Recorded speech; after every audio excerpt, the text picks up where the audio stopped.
Sir ఇప్పుడు గతంలో ఏమనేటోళ్ళు అంటే లార్జ్ క్యాప్స్ బాగున్నాయి అనేటోళ్ళు. 2020 కంటే ముందు. అవును. సో ఇప్పుడు ఏమంటున్నారంటే కమోడిటీస్ బాగున్నాయి అని అంటున్నారు. ఇప్పుడు అవును. యెస్. కానీ స్మాల్ క్యాప్ పరిస్థితి ఏంటి? అండ్ ఇప్పుడు large, small and mid cap పరిస్థితి ఏంటి? అంటే కొత్తగా ఇన్వెస్టర్స్ ఎవరైతే వస్తారో వాళ్ళు దేని మీద ఇన్వెస్ట్ చేయాలి?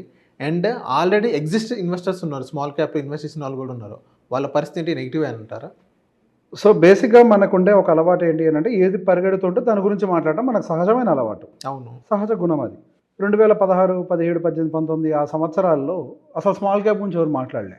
అప్పుడు ఓన్లీ లార్జ్ క్యాప్ గురించే మాట్లాడారు. అప్పుడు మంచి రిటర్న్స్ ఇచ్చింది. 2022 వరకు కూడా లార్జ్ క్యాపే. స్మాల్ క్యాప్ వైపు ఎవరు చూడలే. 2022 తర్వాత ఏమైంది? స్మాల్ క్యాప్ రిటర్న్ ఇవ్వడం మొదలుపెట్టింది. 2024 అయిపోయేంత వరకు కూడా 2025లో కూడా స్మాల్ క్యాప్ వైపే చూశారు. 2025 ఎండ్ అయ్యే టైంకి గోల్డ్ వైపు, సిల్వర్ వైపు చూడటం మొదలుపెట్టారు. కమోడిటీస్. అర్థమైందా? బేసిక్ అవి ఏం చేస్తున్నాయి? వాటి సైకిల్స్ ప్రకారం అవి తిరుగుతున్నాయి. వాటి మీద ఒపీనియన్ మార్చుకుంది ఎవరు? మనం చేంజ్ చేసుకున్నాం. ఇప్పుడు మనం ఎంత టైం ఫ్రేమ్ కోసం పెడుతున్నామో చెక్ చేసుకొని దాని తగ్గట్టుగా ఇన్వెస్ట్మెంట్ పెట్టుకుంటే రిస్క్ ఉండదు. అంటే ఇక నా క్వశ్చన్ సార్, వాళ్ళ రిటర్న్స్ వాళ్ళు ఇస్తున్నాయా? మనం వాళ్ళంటే మన టైం సరిగ్గా ఇన్వెస్ట్మెంట్ టైమింగ్ ఇంపార్టెంట్ కదా. చాలా మంది మార్కెట్ని అసలు టైమింగ్ చేయొద్దంటారు, కానీ ఇన్వెస్ట్మెంట్ చేసేటప్పుడు ఎందులో ఇన్వెస్ట్ చేయాలంటే దానికి టైమింగ్ చేయాలి కదా.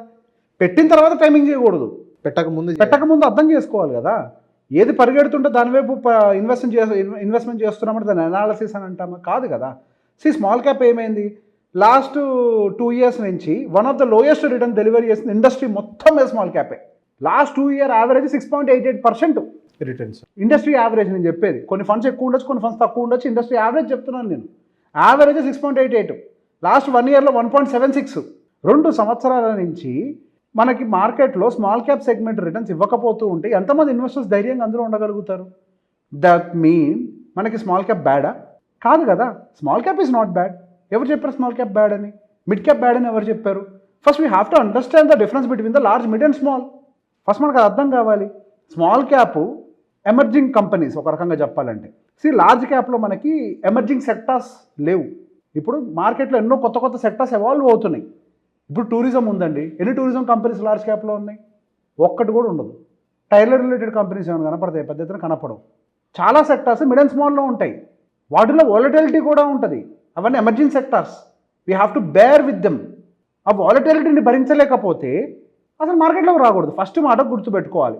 మ్యూచువల్ ఫండ్ అనగానే మనం చెప్పే మాట ఏంటి? లాంగ్ టర్మ్ అయితే రండి అని. మరి 2 year రిటర్న్స్ చూసి ఎందుకు జడ్జ్ చేస్తున్నాం మనం?